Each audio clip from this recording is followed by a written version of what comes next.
tulikuwa tukila chakula cha mcha, mimi pamoja na kakangu kubwa tulikuwa hapo ndani. Albert pamoja na mkewe nao walipakuliwa chakula hapo nje. Kuna jiwe kubwa hapo. Sasa hilo jiwe walikalia na wakaletewa chakula chao hapo wakila, yeye, mke wake na mtoto wake. Sasa nami na ndugu yangu tulikuwa tukikula humo ndani. Jua likuja ambapo mara ya kwanza tuliona kama wazuri na walikuwa ni wageni, na wakakuja kwa pikipiki. Pikipiki zao zilikuwa 3. 2 zilipitia hapo nyuma. Kuna njia ndogo inayoelekea hapo kwa babu ya Omondi, kwa babangu sasa mzazi. Alafu pikipiki moja ilitokea hapa. Na zote hizi 3 zilipatana kwa wakati mmoja walipokuwa wakishukia pale. Mchanganyiko wa mawazo ulikuwepo kwa sababu sisi tulidhani ni rafiki zake, kwa kuwa yeye ni mtu social. Kila pikipiki ilikuwa na watu wawili. Sasa akawauliza, mmekuja kumchukua Albert, nyinyi ni nani? Sisi ni maaskari. Ambapo wakasema ni kutoka kitengo cha DCI headquarters Nairobi.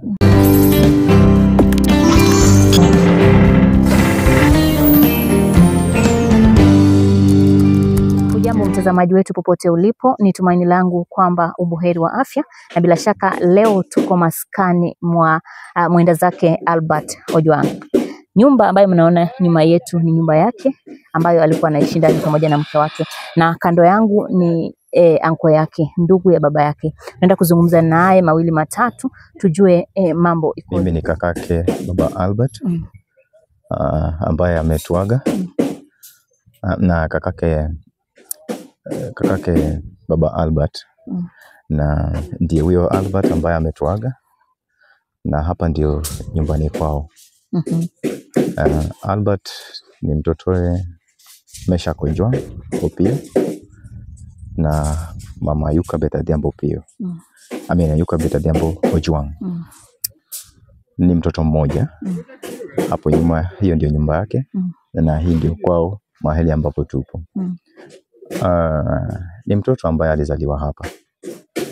Alizaliwa miaka ya nyuma, in the late 1990s.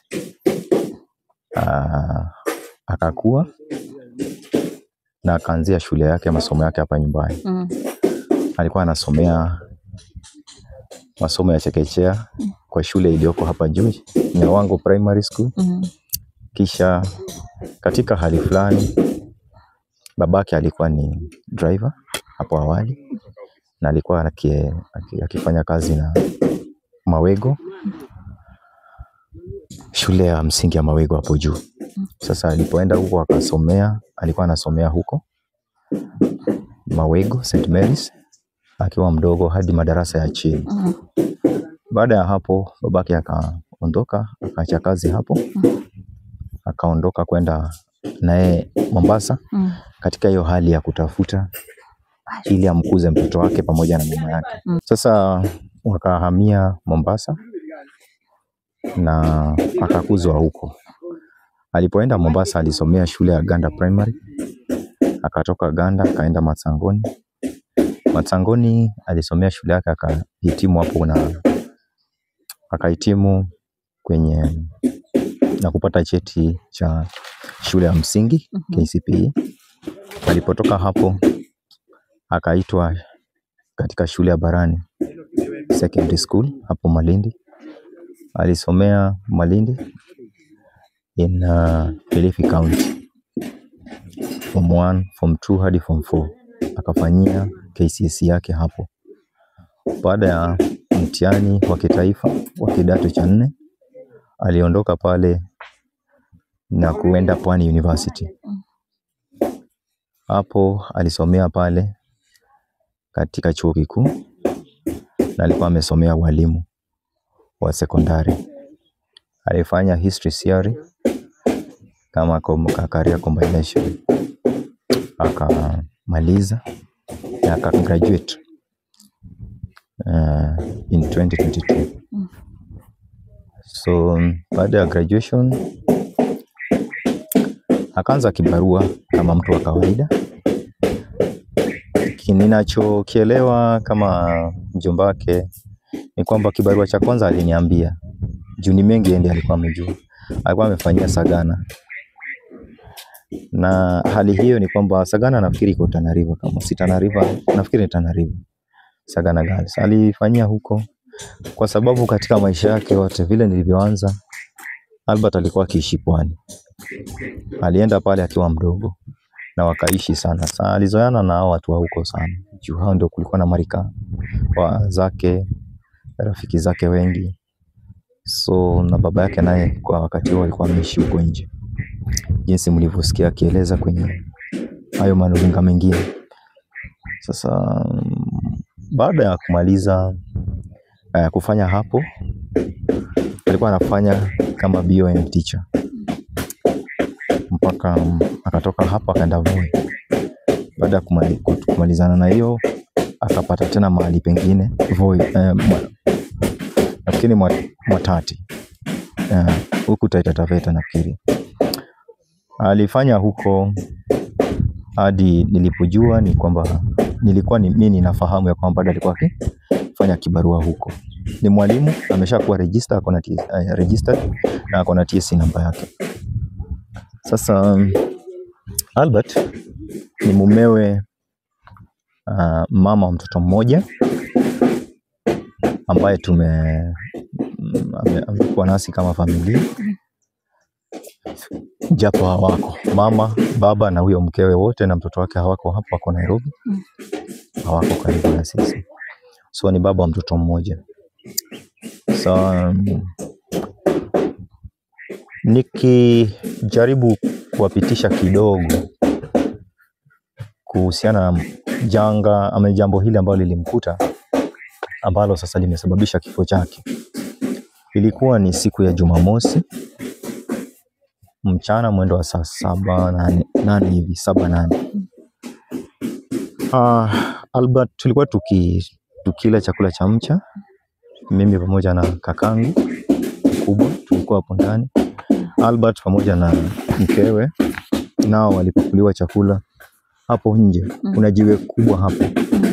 Sasa hilo jiwe walikalia na wakaletewa chakula chao hapo wakila, yeye, mke wake na mtoto wake.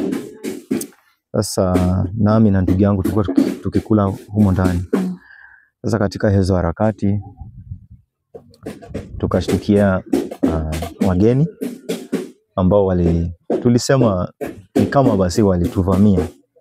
Juu walikuja ambapo mara ya kwanza tuliona kama wazuri na walikuwa ni wageni, na wakakuja kwa pikipiki. Pikipiki zao zilikuwa 3. 2 zilipitia hapo nyuma. Kuna njia ndogo inayoelekea hapo kwa babu ya Omondi, kwa babangu sasa mzazi. Alafu pikipiki moja ilitokea hapa. Na zote hizi 3 zilipatana kwa wakati mmoja walipokuwa wakishukia pale.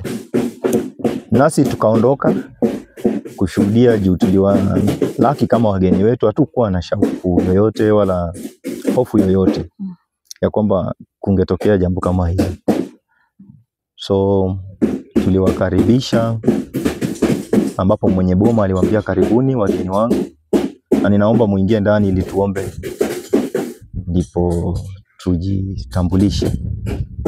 Sasa mkanganyo ama tuseme mchanganyiko wa mawazo ulikuwepo, kwa sababu sisi tulidhani ni rafiki zake kwa kuwa yeye ni mtu social. Alafu tukaona wanamuita Albert, ni kama ni mtu alikuwa wamemtambua, tulikuwa tunaona kama ni mtu anamtambua, anamjua. Sasa kabla ya hapo ningependa kuambia walikuwa watu 6. Kila pikipiki ilikuwa na watu wawili. Sasa katika hizo harakati mmoja wao akatuambia, la, wewe ndiye baba Albert. Kamwambia mimi kwangu sisi tumekuja hapa kumchukua Albert. Sasa akawauliza, mmekuja kumchukua Albert, nyinyi ni nani? Sisi ni maaskari.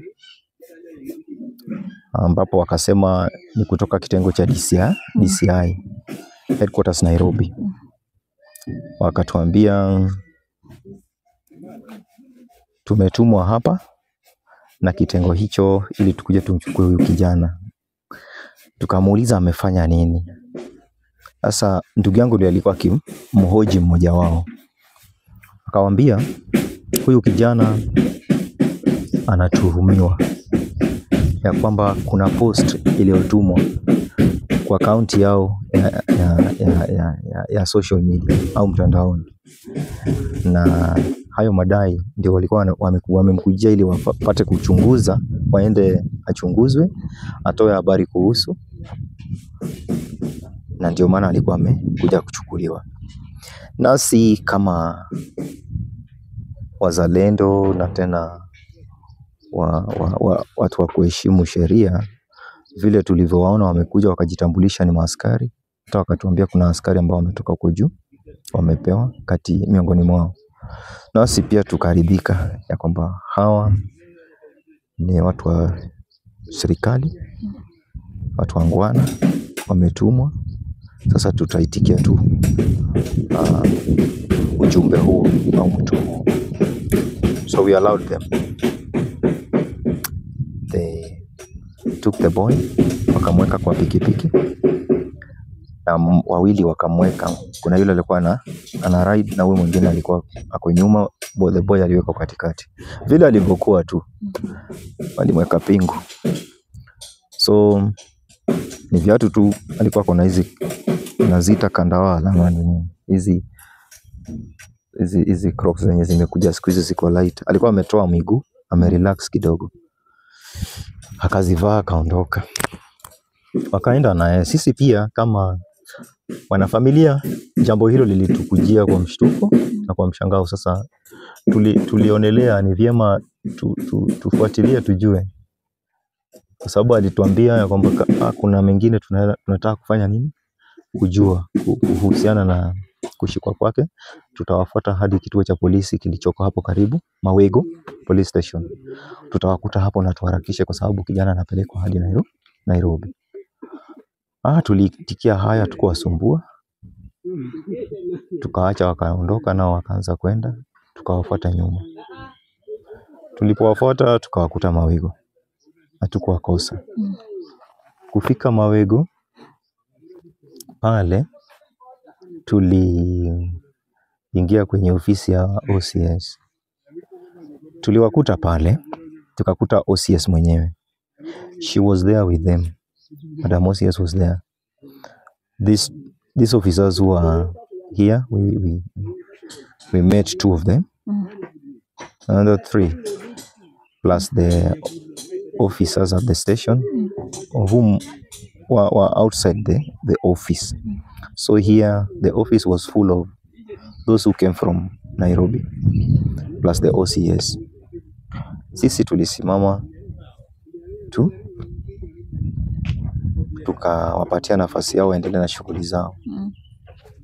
So hata wakanituma tena nikuje nimletee mtoto sweta, kwa sababu anakoelekea walituhakikishia tena kwamba anaenda Nairobi. Sasa wakasema kutakuwa na baridi itamuumiza, tumtafutie sweta ili avae. Nasi pia tukasema ni sawa, acha tumtafutie sweta. Nikarudi hadi nyumbani, nikachukua sweta, nikampelekea. Kupeleka nikakuta wana finalize, hakuna kitu wamewambia wazazi. So wana finalize hiyo report yao. So hapo ndugu yangu mwingine naye akakuja, cousin wangu. So tukawa wanaume 3 sisi kutoka familia, nao mama 2, mkewe na mama yake. So tulipowauliza, mmoja wetu huyo kakangu aliwauliza, kwa sababu tulitaka kujua sababu zilizomfanya, kama kuna sababu zingine. Kwa kuwa kawaida yetu hata hapa nyumbani mtu akishikwa huwa tunasikia mtu ampelekwa Homa Bay, mtu ampelekwa Oyugis, kuna koti hapo, kuna sehemu nyingi. Hata karibu na sisi hapo awali wengi walikuwa wanapelekwa Kisumu, ama unasikia mtu wako ameshikwa kwa Kisii. So na sisi tukataka kujua juu hakuna mwanafamilia yetu yeyote ambaye amewahi shikwa kupelekwa, aliye na historia ya kukamatwa. Hata huyu kijana natumai mulisikia akilalamika ya kwamba hajawahi kuwa kwa seli. Ilikuwa ni mara yake ya kwanza. So tukataka kujua sana kwa undani kilichomsababisha. Akatuambia tuhuma ni zile zile, madai ya corruption, ufisadi. Alilimbikiza pamoja na wenzake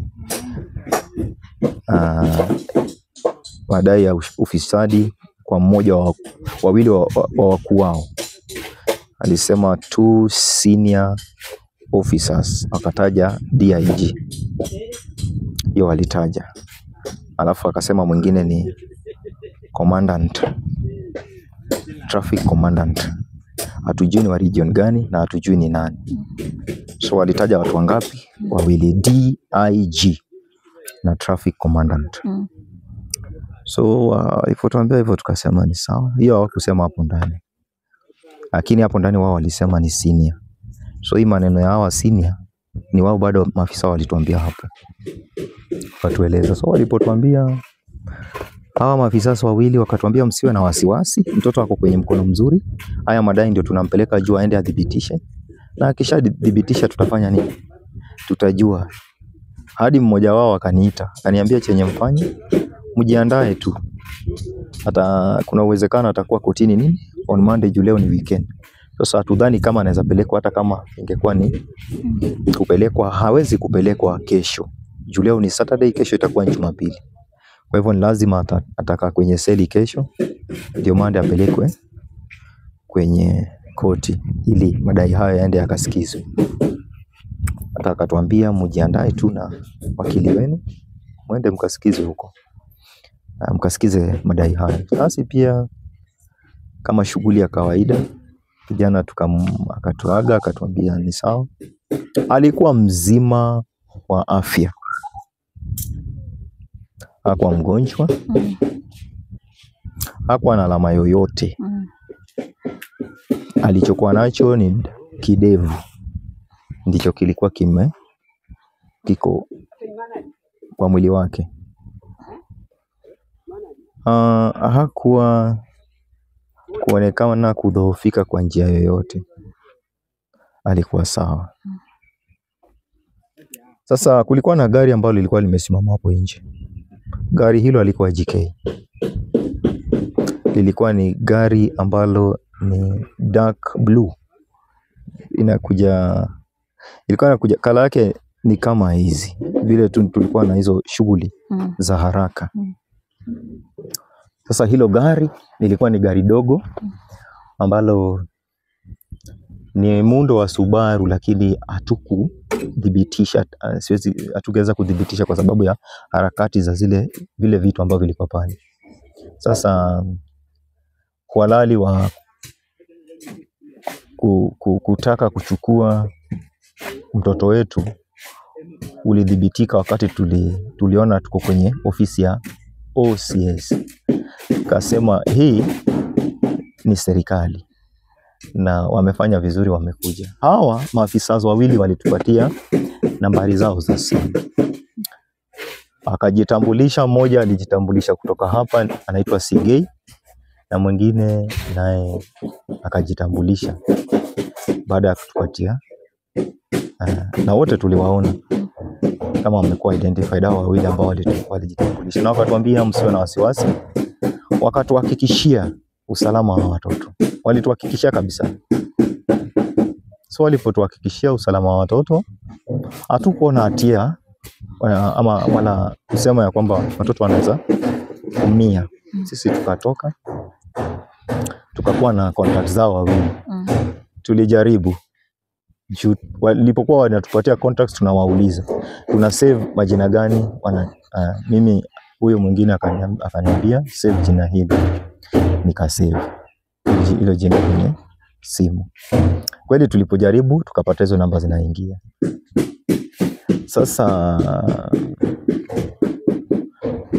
mtoto akatuita, akatuaga, tukamu-encourage, tukamwambia usiwe na wasiwasi, wanaume hupitia hapo na mambo yanarudi yanakuwa tu sawa. So tutashughulika, tuone, tukuje tusikie yanayoendelea.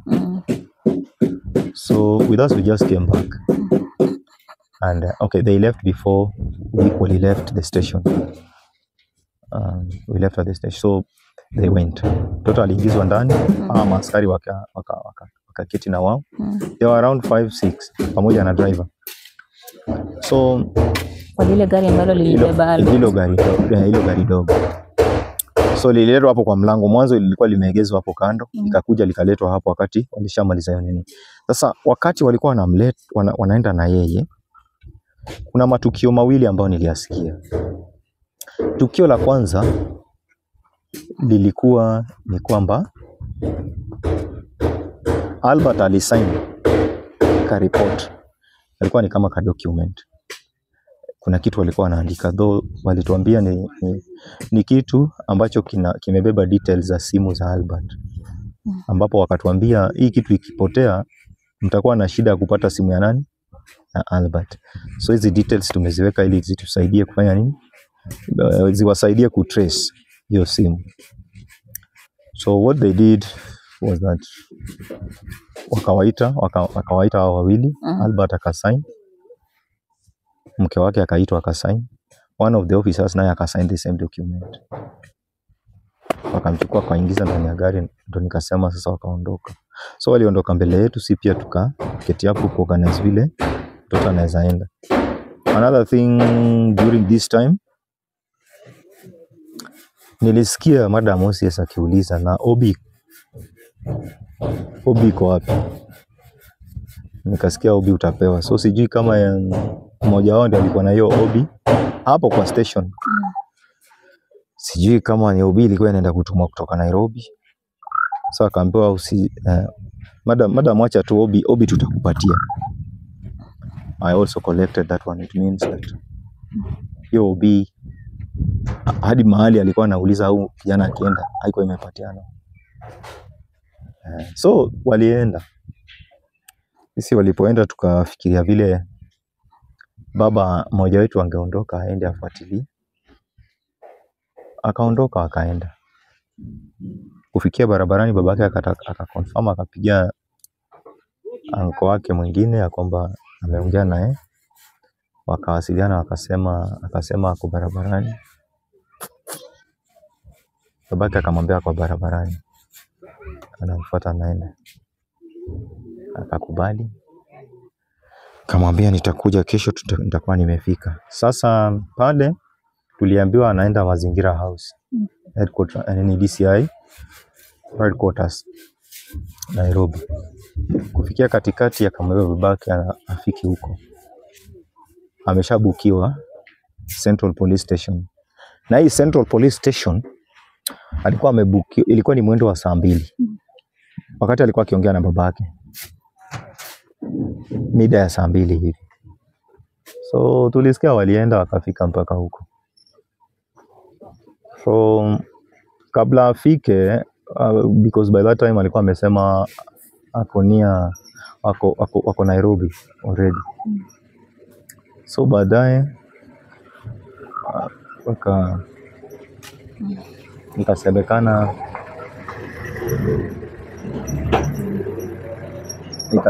tena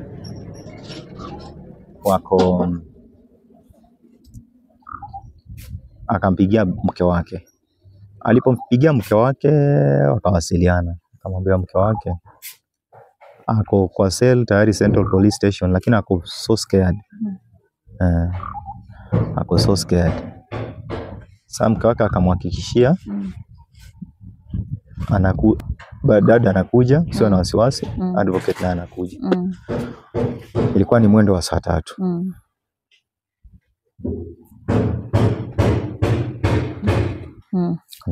Ako so scared.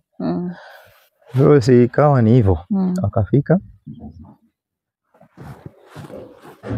Natumai. So ndugu yangu mwenyewe alipofika Nairobi mwendo wa saa 11, akajipanga kutaka kwenda kwa polisi. Alipoenda mwendo wa saa 1 ofisi hazikuwa kazi za serikali zinaanza saa 2. So alifika pale kwa huo muda. Kufika akaambiwa huyo CPD akamwambia mtoto wako amefariki. Amefariki. Sasa kufariki ikabidi apige simu ili huyu sio CS au CPD ili isikike vizuri. Hakuipokea kwa uhakika, hakuwa na uhakika. Alidhani ni utani kuelezwa kwamba mtoto amefariki. Ikabidi ampigie kakangu mkubwa hapa wa a different family but tunatoka kwenye nini moja. So alipompigia akamwambia hongea na OCPD, ananiambia kitu hapa ati kijana wako amefariki. Hebu sikiza vile OCPD anasema. So hiyo ripoti ilitokea hapo, OCPD akisema kwamba kijana amefariki. Hivyo vile tulisema, ati alikuwa amejigonga, ilisikika kama anajigonga, anagonga kichwa chake kwenye wall ndani ya cell. So kuenda kuangaliwa akapatikana kama tayari ashafariki. So ni hapo ndio tulipata ujumbe wa kwamba Albert ameshafariki. Na tukaanza majonzi na maombolezi from there. Zile namba ambazo mlipewa za wale maaskari mlijaribu kupiga zinaingia? Ziliingia. Wakasema nini? Mmoja ambaye alikuwa anasikitika. Alisikitika. Nasi pia sasa tuliacha nafasi ili uchunguzi uendelee kwa sababu maneno yote yalikuwa kwenye mikono ya sheria na mkononi mwa serikali. Hivyo tu.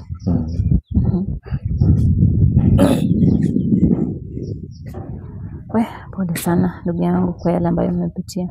Kuna mambo mengi sana yanatokea katika mitandao ya kijamii. Mara sijui alipatikana Karura, sijui habari imewafikia. We are just seeing those things as well. I've been following all the things going on and how they are going on. So because of the interest that we have, the fact being that this boy is our own son. So we are doing a follow-up. But you know, many of these things, as you can hear the narration, or maybe the narrative, it is up to saa 3 ndio tunaweza kuaccount, because that is the moment aliongea na mkewe mara ya mwisho saa 3 ya usiku. Akamwambia mke wake ya kwamba ako scared. Nafikiri hiyo is recorded, nilikuwa nimeisema hapo awali. Akamwambia mke wake ako scared na mahali amewekwa. Juu amewekwa cell mtu mmoja. Na ni mtoto hajawahi kuwa kwa cell. So hii kwa scared, na mke wake alitumia namba ya huyu Albert alitumia namba ya one of the officers, namba yake kumpigia mke wake. So alipompigia na namba ya yule officer, mpaka atakaongea na huyo officer. Huyu officer mwenye alitupatia namba hapa ndio mkewe sasa akamwambia, kindly mruhusu mume wangu tuzungumze naye, kuna mambo mengine ambayo ni private ambayo siwezi nikatumia line yako.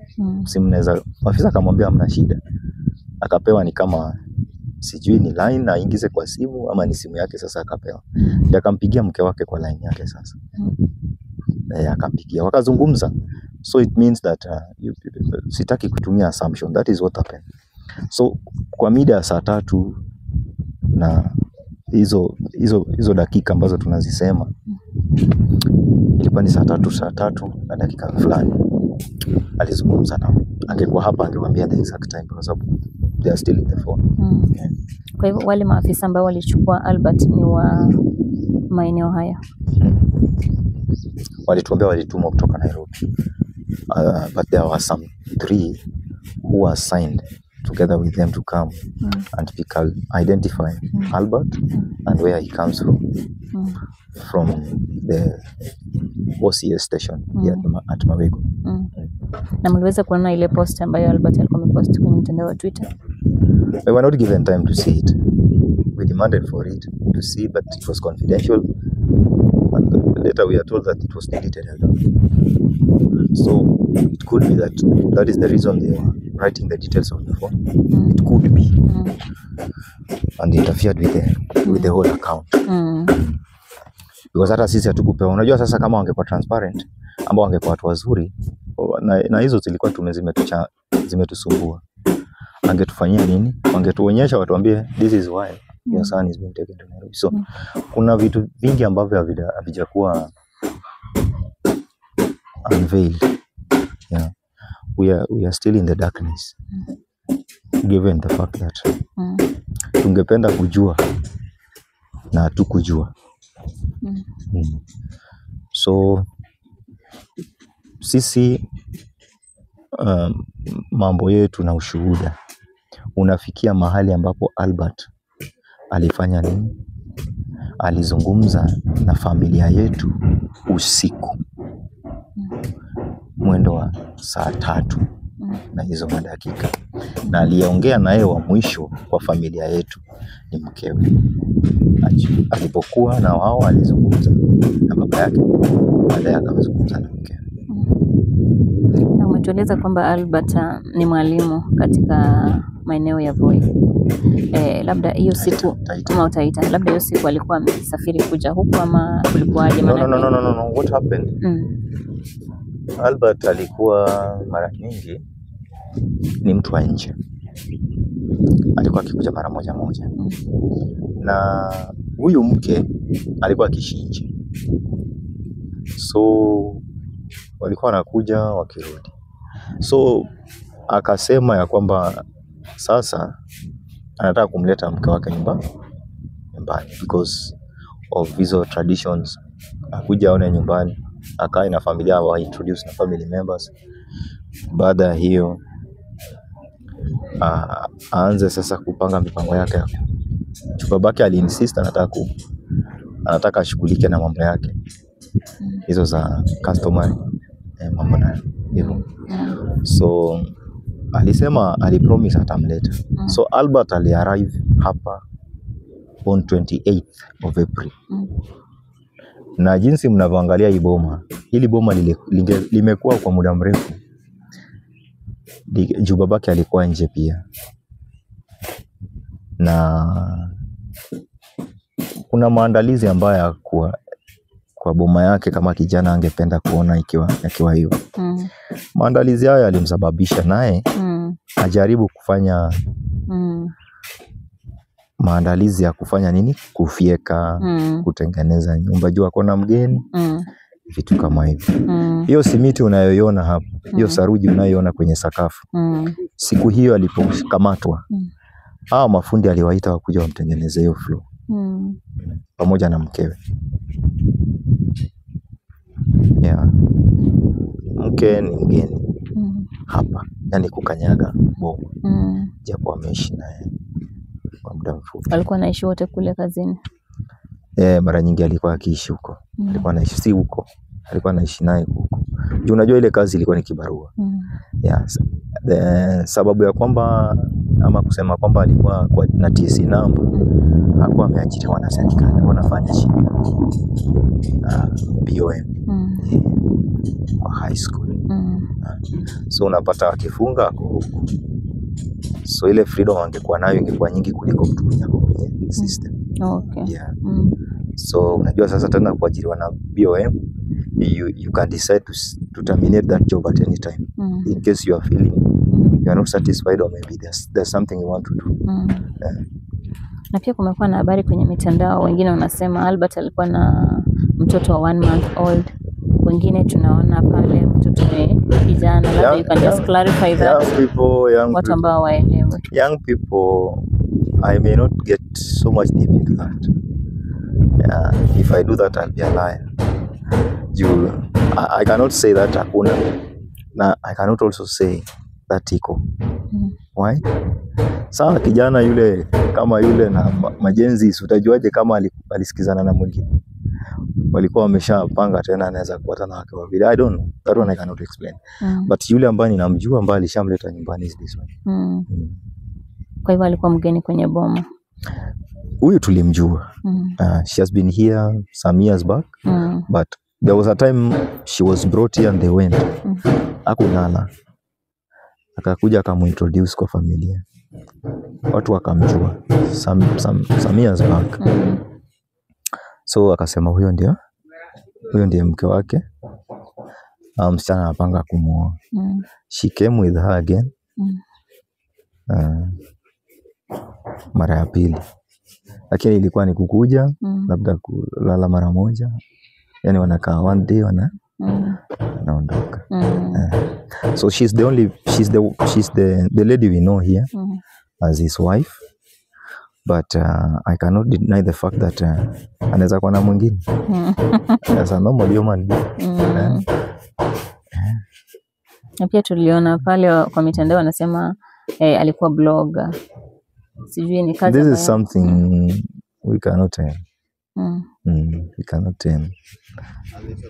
I may also say that it may be. Siwezi kudeny. Na siwezi kukubali. Because mimi niko na simu yangu. Yeye ako na simu yake. Na mimi nimeshangaa juu sijawahi kuwa follower wake. Sijawahi hadi juzi haya maneno yalipotokea ndio mtu akaniambia hebu angalia jina Omondi. So those Omondis came, ndio nikaona picha mtu afanana na yeye wakati kifo chake kilikuwa kinatangazwa. So mambo na simu na vijana huwezi kusema, anaweza kuwa alikuwa blogger kama wenzake. Vijana wenzake. He still young, angefanya chochote kile. Na tena imesemekana alikuwa blogger, influencer kwa X platform. All those are now coming up. And we as parents hatuwezi kuingilia vitu kama hivyo. Huwezi labda kujua sana kuingilia mtoto wako. Hata sidhani kama mamako anaweza jua kama uko kwa X platform sasa. Labda utamwambia tu mama ni friends zangu. Kwa hivyo wewe ndio uko kwa ground sasa hivi. Na vile nimewaambia watazamaji wetu tuko kwa ground na Albert, maybe mipango ikoje, mazishi imepangwaje? Up to there. Sisi kama familia hadi saizi hatuwezi kuzungumzia. Isemekana aligongesha kichwa several times kwenye wall ya cell. That is the information we took at first. Sasa swali lilikuwa linatusumbua kwamba angegongaje kichwa chake. Baada ya hayo madai postmortem ikafanywa. Tukarely kwenye mambo ya postmortem ya kwamba nini ilifanyika. Anakaa ni mtu aligongwa. Kulikuwa na mtu. Sasa tukadhibitisha mtoto wetu aliuawa. Kama siku yenye ataletwa ni nini, watu watampokea kwa njia gani. You will see. Leo ni Friday. Tuko na our main market center pale hapo Yugis. There is a town here. Hapa pia hapa juu na watu wako kwenye shughuli. Lakini the moment wamesikia wanahabari na watu wamekuja hapa bomani, they just want to come and hear why Omondi was pronounced dead, for those who have not heard that, and who actually killed him. How the death occurred. So ni kitu watu wanasikitikia. Saizi vile mko kazini, mko na afya hivi. Kwa sababu Omondi alipotoka alikuwa tu vile huyu ndugu yangu wako. Yani alikuwa na afya yake kabisa. Alafu mtu ashtukie habari ikuja kwamba na si accident. So watu wameipokea kwa huzuni. Roho zetu ni nzito kutokana na jambo hili. Kwa sababu historia ya mtoto vile nimewaambia, huyo mtoto hajaenda hata seli. Hata alipokuwa university hatujapata ripoti ya kwamba Omondi ameshikwa kwa seli. Labda tukienda kumalizia tu, ujumbe wako ni upi kwa watu ambao walifanya kitendo hicho? Kwanza tunamshukuru Mungu kwa sababu sisi ni Wakristo na tunaamini Mungu. I'm a Baptist and a Christian. Tunasema ya kwamba kifo vile kilivyoandikwa ni cha Mungu. Japo maisha ya mwanadamu kuanzia tumboni si ya kwamba ni sheria ndio inasema lakini kiumbe chochote kile Mungu alikiumba kwa kusudi fulani, na kusudi hicho amekipangia mwanadamu ili atimize ile kusudi kwa zile siku ambazo angali ako hai. Na sidhani kama Mungu naye anaweza furahia mtu akimuua ndugu yake ama mwenzake bila sababu maalum. Na ndio maana hata kwenye kitabu cha Mwanzo kilitokea ya kwamba na atakayeua ndugu yake, wakati kifo cha Cain na Abel kilipotokea, na yeye, I'm just using that verse to justify what we are feeling. And sasa sisi hatutasema ya kwamba na yeye auawe juu tuko karibu na yeye, lakini tunafeel ya kwamba siku moja na yeye atakutana na kitu kama hicho, kwa sababu amefanya nini? Number 2, kama watu ambao wanaishi na wamekubali kuwa wazalendo na wanaoheshimu sheria, uongozi na viongozi na vyombo vyote ambavyo viliwekwa kwa sababu ya kulinda na kukuza dhima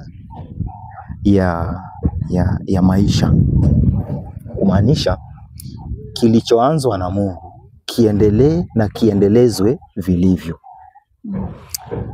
Sasa tukikuwa na viongozi na vitengo vyote vya serikali, tunatumai huwa mara nyingi tuko salama. Na nafikiri ndio maana hata mmetoka Western mpaka mkafika hapa, kwa sababu mnajua ya kwamba mnatembea katika nchi iliyo huru, inayotawaliwa na iko na viongozi na vitengo viko, ambapo ukifika mahali popote unaweza kushughulikiwa. Sijui kwa nini unazima hapo. I feel it should just be covered. It should be just part of what I'm doing. Haujazima. Yeah, I just want you to be So sisi kama wanadamu, kwa sababu tuko na watu, tunaheshimu serikali, tunaheshimu sheria na tunaamini wanaotutawala, hatungetarajia kama familia ya kwamba mtoto baada ya kuchukuliwa akiwa na afya na ni mzima arudishwe kama ni maiti. Na ni mtoto mmoja katika boma hili. Babake ndio yule amezeeka, mamake hata mulisikia akisema ya kwamba haoni kama anaweza zate. Labda ni kwa miujiza ya Sara na Abraham. Hana wa kuzungumza naye, hana wa kumlisha, hana wa kumshughulikia. Sasa hapo inafanya kusema, inafanya sisi tuanze kufikiria ya kwamba kama kuna uwezekano sheria inaweza kuchukua mkondo wake hadi mwisho. Na tunaona wanasonga vizuri, wanaendelea vizuri. Juu hiyo postmortem report tulikubaliana nayo. Juu kijana aliuawa. Kwa sababu hatukusikia kwamba kuna accident kwa barabara, gari ilipata ajali. So mtoto aliuawa. Na aliuawa na watu kutoka kwenye mikono ya walinda watu, polisi na hiyo system yao. Hapo hakuna kudanganya, kwa sababu alikuwa kwenye mikono yao. Sasa hakuna kusema ati kuna jangili alitokea kutoka huku. We don't agree with those reports. Ati kuna mtu alitoka, japo sheria utaka dhibitisho, lakini hata mtu mjinga bado, vile tulikataa maneno ya yeye kugonga kichwa chake ndani ya seli, bado tunakataa strongly madai ya kwamba kuna jangili alitoka nje. Ikiwa hata kwa OCS ndio huwezi kuingia bila kutambulishwa ama kutambuliwa. Je,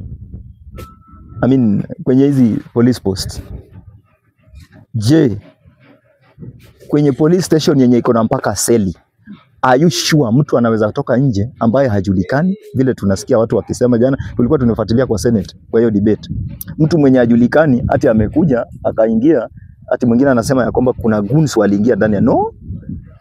Kama ni goons, then nisinukuliwe vibaya, ni goons ambao wameajiriwa na serikali, ni goons ambao ushuru wa mwananchi wa kawaida mpaka ushuru ambao unatolewa na huyo marehemu Albert Kama kuna sukari ananunua, ushuru unachukuliwa pale. Kama kuna gari anapanda, ushuru unatoka pale. Ushuru wake umeajiri basi mtu kama huyo, na wenye wako hapa wanamjua. Jambo jingine, huyu mwenye alikuwa ni guni alitumwa na nani? Madai na sababu ilikuwa ni gani? Nini ilimfanya basi yeye juu? Saizi vile mko hapa hamjatukosea tangu muingie hapa. Mwenye anaweza kutokea tu pale kule mtoni akuja anaanze kuwapiga hapa. Lazima awe ni mtu alitumwa, ama ni lazima mtu umemchokoza. Lazima wenye wako hapa watamsimamisha wamuulize, una ruhusa gani ya kuja kusumbua wageni wetu? So nafikiri kuna madai mengine ambayo ni ya kutumiwa kucover up hii maneno, lakini sisi kama familia na sisi tunafuatilia kwa karibu sana. Tujue na Kenya ya leo si Kenya ya wajinga, hapana. Unaweza mkuta saizi hata mtoto mdogo anakuangalia na anasema unanidanganya. So we are following this thing keenly. Hatujachukua mkondo wa kisiasa sisi kama wanafamilia. Hatujachukua mkondo wa wengine kutaka, unajua kila mtu ako na interest yake. Sisi kama familia tunasema Albert amefariki kwa njia tatanishi. Na katika hiyo hali tunataka kuona serikali iliyomchukua kutudhibitishia na kutuhakikishia ya kwamba mtoto wenu kweli tulimchukua kwenye mkono wenu, lakini kuna kitu kimefanyika na hiki kitu si halali, na kwa hivyo haki ya huyu mtoto ni hii. Kando na haki, kuna uwajibikaji, kwa sababu kweli ushapatikana. Kuna uwajibikaji. Labda ujumbe wako kwa Wakenya ni upi? Tunaona Wakenya wamejitolea, wengine hadi Gen Z wameenda maandamano kwenye streets, wametoa mchango wao. Okay, mambo na Gen Z sitaki kuingilia. Those are mourners. Najua mnakatiza. Kuna wageni ambao wametembelea hapa. Wengine ni rafiki wa Albert, hatuwajui vile tulivyodhani ya kwamba wale pia walikuwa ni marafiki wao. Kuna marafiki wa Albert ambao sisi hatungewatambua. Kuna watu sijui wapi wapo. Omondi Albert Ojwang amesomea na watu wengi. Kuna hata watu ambao wameajiriwa, waliokuwa nao pia walikuwa ni comrades, walikuwa watangulizi wake na wameajiriwa mpaka sehemu zingine na walijuana. Sasa mambo na Gen Z sitaki kuingiza kwenye swala hili. We are taking it literally that these people are fellow mourners. Number 2, we are requesting that whoever is doing the mourning should not involve the family in the manner they are doing the mourning, so that our name may not be tarnished in any way. Sisi chenye tunasema na nimesema, sisi tulikuwa watusaidie tupate, yeyote ambaye amekuja kutusaidia kuomboleza na sisi, atusaidie kutafuta haki ya Omondi, na hiyo haki ya Omondi itakuwa ni haki ya mtoto wa mtoto mwingine, ama haki ya kijana mwingine. Ukweli tuliokuwa tukitaka ni ukweli ambao utafanyika kwa mtu mwingine, ambao umetolewa na watu wa nini, postmortem pathologists. Alafu uwajibikaji ni njia mojawapo ambao itafanya kijana yeyote ambaye siku moja ataingia kwenye ofisi yoyote atajua ya kwamba si vizuri kufanya vile Albert alifanyiwa, kwa sababu nikifanya hivyo basi sheria yetu ya Kenya imeheshimiwa na mimi pia nitafanyiwa hivyo. Kwa hivyo kwanza itakuwa ni funzo kwa wenye wanaofanya kitendo kama hiki. Pili, itakuwa ni njia ya kuonyesha nchi na wananchi ya kwamba hakuna mtu ambaye hawezi kuwajibika kwa kitendo chochote kile ambacho amekifanya, kiwe kwa njia gani, ngazi gani, na kwa hali gani, awe mkubwa, awe mdogo, awe mtu aina gani.